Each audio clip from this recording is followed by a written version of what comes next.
Now I love me a big engineering project. One of Britain's biggest in recent years, though, has been going on largely out of sight. I'm talking about London's super sewer. It's not exactly news that the city's sewer system is not coping. London is bigger than ever before, and we're getting more and more unanticipated weather conditions. The result is that the current system frequently overflows. The Thames is consequently becoming more and more polluted. The problem is basically this. London's original sewer system was an incomplete patchwork of Roman and medieval drains and ditches, some of them simply tributary rivers flowing into the Thames. Often houses had nothing more than cesspits. The pumps and rivers that people drew their drinking water from were often contaminated. Disease was rife. It was boom time if you were a waterborne bacterium, but not really for anyone else. There were many calls to do something about it, but no one actually doing anything. That is until Joseph Bazalgette. The story of how the civil engineer Bazalgette came to revolutionise the sewers of London is a long one, which I've already told in my video on Crossness Pumping Station. I'll put a link in the description below, hopefully. But long story short, he built a network of sewers north and south of the river, which drained into huge, new intercepting sewers that ran along the Thames riverside. These sewers drained out east of London, away from the city. The whole thing was completed in 1875 and consisted of nearly 1,200 miles of sewers. The intercepting sewers wouldn't just be bare pipes on the foreshore. They were landscaped and formed the modern Thames embankments. They contained not only the sewers, but the district line of what's now the Underground. Roads and gardens were built on top for further contribution to the public good. The importance of all this cannot be overstated. It was a key stage in the growth of London, providing sanitation for millions. And despite some modernisation, particularly in how the sewage is treated before being flushed, it's still the same basic system 150 years later. But London is more than twice the size it was in Bazalgette's day. The city is denser than ever before, with flats and offices stacked atop each other, putting greater strain than ever before on a drainage system designed for the Victorian city. It can't cope, and that results in the problems I discussed back at the start of the video. Tens of millions of tons of sewage ending up in the river every year. There were two possible solutions to this increasingly urgent problem. One was to rebuild the entire system from scratch. That would have been the best idea, in fact. But it would have been ridiculously expensive, and it would have taken probably decades to complete. And that's before we've got into all the bureaucracy and legal argle-bargle that accompanies any major civil engineering project in this country. The other solution was, to perhaps oversimplify it a bit, to build another intercepting sewer to intercept the first intercepting sewers. It's like interception inception. This is the super sewer, or to use its proper name, the Thames Tideway Tunnel. It is indeed super, in more ways than one. Let me throw some figures at you. It has a capacity of 1.6 million square metres, 7.2 metres diameter. It is 25 kilometres in length, or just over 15.5 miles. It cost £4.6 billion. It has been 15 years since the very start of the project. And it is the deepest tunnel in London, between 33 and 67 metres down. Over 3.7 million tonnes of soil was dug out. Over 25,000 people have worked on the project. It's intended to future-proof the sewer system for at least 120 years.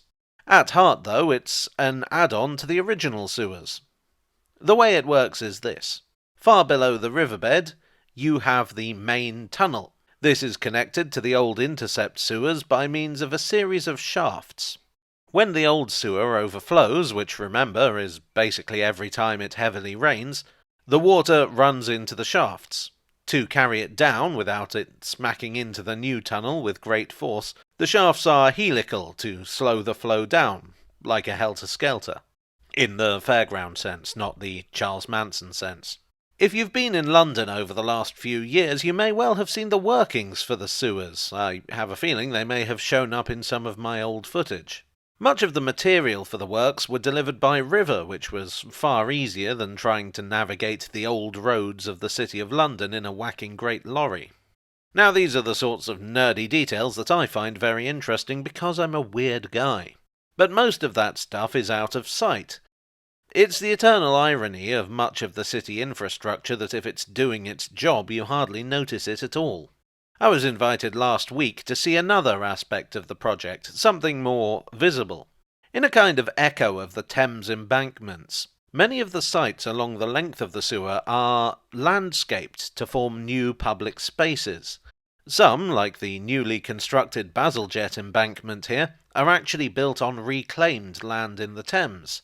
This is intended as a space where one can sit and relax and watch the world go by. The chaps from Tideway referred to this as blue space, which is a fancy way of saying that it's just quite nice to sit by the water. Although the Thames is more like a brown space these days. As part of these new spaces, there are new public artworks. I'll start with these. They look like a modern sculpture, but they actually serve a practical purpose. They are ventilation columns. They're decorated with poetry by Dorothea Smart. Each site has a single verse, or all 8 of the sites she's contributed to can be read together to form one longer work. The typeface is rather interesting and has a connection to the river. It's known as Doves and was devised by a gentleman named T.J. Cobden Sanderson for his Doves Press Publishing Company. In 1909 there was a legal dispute over who owned the typeface, and rather than hand it over to his former business partner, Cobden Sanderson threw it off Hammersmith Bridge. Designer Robert Green recovered much of it in 2015, and it's now been recreated. These bronze plaques, designed by Marina Willer, reflect the flow of the water and are also representative of London's melting pot culture. They can be seen at 12 of the sites and are intended as a common element to tie them all together. There are also site-specific artworks, and I'd like to cover these in more detail individually in another video. There are a lot of them.